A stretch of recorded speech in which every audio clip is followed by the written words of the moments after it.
Howdy, folks. The ending of your story isn't working. Well, let me help you with that. Regardless of what you may have heard me say anywhere else, the ending of your story is the most important part of your story, because the ending is where everything comes together. The ending is where you make sense of the beginning and the middle, and everything gets tied up in a beautiful little gift to the audience.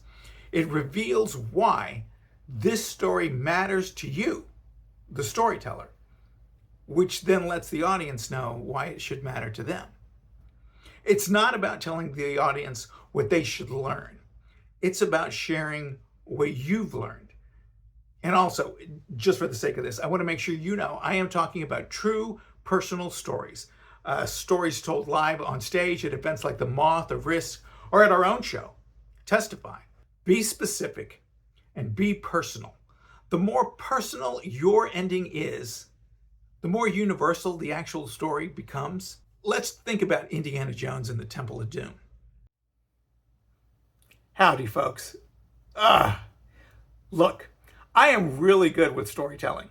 I'm not good with other things. I forget things, like words, or if I'm at the grocery store, I will completely forget why I'm even there, which is usually okay, because that means I'll leave with extra cookies. But I really don't need extra cookies. So I'm wrong here. This is not Temple of Doom. I'm obviously talking about Raiders of the Lost Ark. Just know this. I'm sorry. I'll try and remember things. Maybe I should start writing things down. I don't know. I'm probably not going to do that. Back to the video. In that movie, when you meet Indy at the very beginning, he tells us that he's a man of science. We understand this. He has no belief in religion, no room for mystic hokum. He doesn't have room for any of that in his life. He is very clear on what he believes. There is a lot of action in the movie. There's a lot of fighting with Nazis. There's snakes. There's chases. There's all sorts of stuff going on. But at the very end, when they're getting ready to open the ark, unlike a scientist, he closes his eyes. And he yells at Marion to close her eyes too. Because something has happened to him during the course of this film where he now has room in his brain for the possibility that science may not have all the answers. This is what has changed for him throughout the entire course of the movie. He doesn't go on a rant telling anyone in the world that they should now be religious, that they should believe in the unbelievable, or they should believe in mysticism or anything else like that. He just tells them by his actions and what he does that he has changed his worldview. It's that quiet moment when he closes his eyes that we see the lesson he's learned, his personal lesson. And we understand it because we are learning that lesson through him. We understand how far he has come to be able to see the world in this brand new way. He doesn't have to tell us what he learned. We learned what he learned by watching him learn. I said learn a lot there. The audience wants to hear what the experience meant to you, the storyteller. Once you know why your story matters to you, then you can start to shape an ending that's going to resonate. And do me a favor. People do this from time to time. Don't add an epilogue. Epilogues. If you feel you need an epilogue at the end of your story, then it's very likely that your ending is not a strong ending. So if there's things in the epilogue that you feel need to be said, find a way to say them earlier, or find a way to rework your ending that actually includes the information from that epilogue. Now that we know what a focused, meaningful ending looks like, let's talk about the difference between what you got in the story versus what you were after all along. This is the difference between rewards and goals, and people use them interchangeably, but they're not quite the same thing.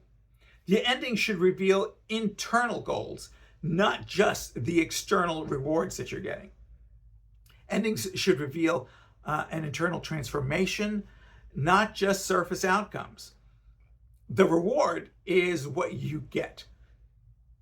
The goal, well, that's what your heart's desire is.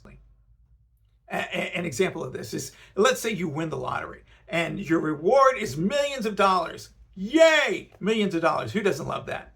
But what is the goal? Well, the goal is financial security. The goal is being able to feel safe. The goal is being able to care for yourself and your family for the rest of your life with no concerns.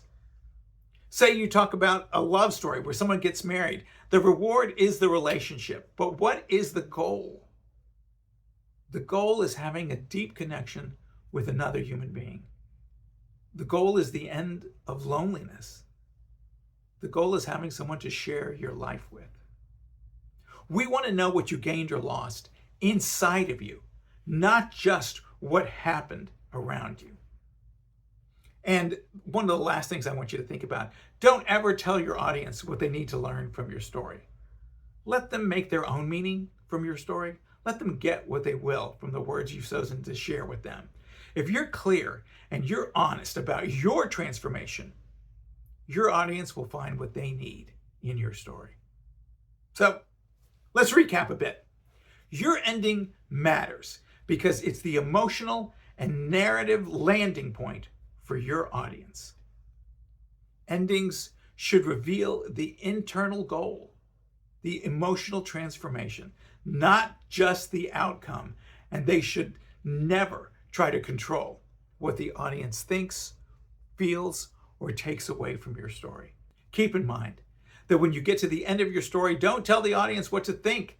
Tell them what you think. And I got a secret for you. If you tell them what you think and what you feel, that's what your audience will think and feel as well.